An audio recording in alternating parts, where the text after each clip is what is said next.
গরম করে খাবেন না যে খাবারগুলো। ডিম ডিম দিয়ে তৈরি অনেক খাবার আমরা দ্বিতীয়বার গরম করে খেয়ে থাকি, কিন্তু এই প্রক্রিয়ায় ডিমের সব পুষ্টি নষ্ট হয়ে যায়।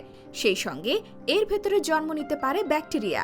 তাই ডিম কখনো রান্নার পর আবার গরম করে খাবেন না। এতে থাকা নাইট্রোজেন অক্সিডাইজ হয়, যা ক্যান্সারের ঝুঁকি বাড়িয়ে তোলে। আলু আলু রান্না করার পর আবার গরম করে খেলে বাড়তে পারে বিপদ, কারণ এটি রান্না করে রেখে দিলে তাতে ব্যাকটেরিয়ার জন্ম হয়। ফের গরম করলেও তা দূর হয় না, বরং আরও বেড়ে যেতে পারে। চা একবারে অনেকটা চা তৈরি করে বারবার গরম করে খাওয়ার অভ্যাস থাকে অনেকের। আপনারও এই অভ্যাস রয়েছে কি?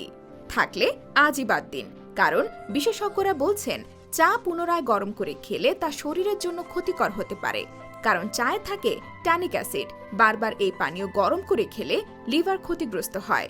মুরগির মাংস আপনি জানেন কি, মুরগির মাংস বারবার গরম করে খেলে এর পুষ্টিগুণ নষ্ট হয়ে যায়, যেখান থেকে তৈরি হতে পারে পেট খারাপ বা বদহজমের সমস্যা।